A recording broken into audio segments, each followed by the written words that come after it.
Posible nang maiakyat ang impeachment proceedings laban kay Vice President Sara Duterte sa plenaryo ng Kamara sa susunod na linggo. Ang tanong, makakalusot kaya sa plenary level ang articles of impeachment? Ang buong detalye ng balitang yan tinutukan ni Judea Bernardo. Posibleng umakyat na sa plenaryo ng mababang kapulungan ng Kongreso ang impeachment complaints laban kay Vice President Sara Duterte sa oras na mapagbotohan na ng House Committee on Justice kung ano ang lalamanin ng articles of impeachment. Ito ang ipinaliwanag ni House Committee on Public Accounts Chairperson at Bicol Saro Party List Representative Terry Ridon kung saan sinabi rin itong sa Lunes na May 4 ang nakatakdang pag-aayos ng committee report.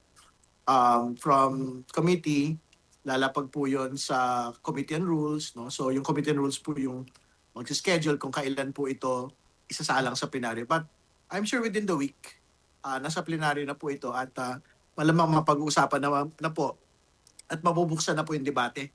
Kung makalulusot din sa plenaryo, nilinaw ni Ridon na immediate ang magiging pagturing ng Kamara sa pagtatransmit nito sa Senado. Nauna na ring nagsabi na kaagad silang magko-convene bilang impeachment trial court sa oras na ma-transmit sa kanila ang articles of impeachment. Sa kabila naman ng ilang pagdududa kung kaya bang makalusot at makakuha ng 1/3 votes na pabor sa impeachment mula sa plenaryo, kumpiyansa si Ridon na titindig ang mga ebidensya at mayroon ng sapat na batayan ang mga mambabatas para kilatisin ang bigat ng mga paratang laban kay VP Sara. Mabigat po talaga yung mga bagong nailatag na ebidensya doon po sa threats laban po sa Pangulo. I think naging masaklaw po yung report ng NBI.